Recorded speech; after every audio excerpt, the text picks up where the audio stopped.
सोमनाथ भाऊ बरोबर हेच ते लोकेशन आहे का नक्की सांगा. तुम्ही ज्यावेळेस ब्लॉग बघाल त्यावेळेस तुमच्या लक्षात येईलच. तर आपण काय आंघोळ करणार नाही कारण आपल्याला गोप्रो पण घालवायचं नाही आणि मोबाईल पण घालवायचा नाही. तर चला मस्त असे सीन्स बघायला भेटतं तिथं. पाण्याचे लाट हवी का बघा ना कसलं भारी आहे. आपण ऑलरेडी 2 वेळा कव्हर केलेलं आहे बट आज आलो इथं आणि इथूनच ब्लॉगची सुरुवात करायची. तर हा नजारा कशाला मिस करायचा. कसं वाटतंय ते कमेंट करून नक्की सांगा.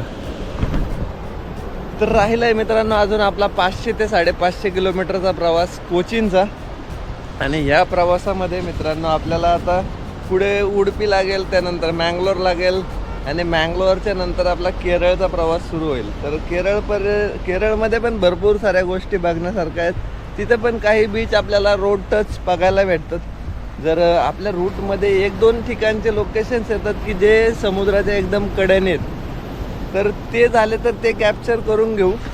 दिवसाचा प्रवास आहे, नक्कीच होतील. होप्स पॉझिटिव्ह ठेवायला काय वाईट नाही आहे. तर चला इथून आता निघूया मस्तपैकी.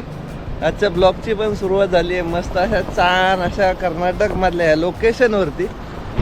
आणि आपली गाडी आपण तिकडे लावली जिथं आपण थांबलो होतो. कसं वाटलं लोकेशन ते कमेंट करून नक्की सांगा. आणि आपली सिरीज कशी वाटते ती पण नक्की सांगा. तर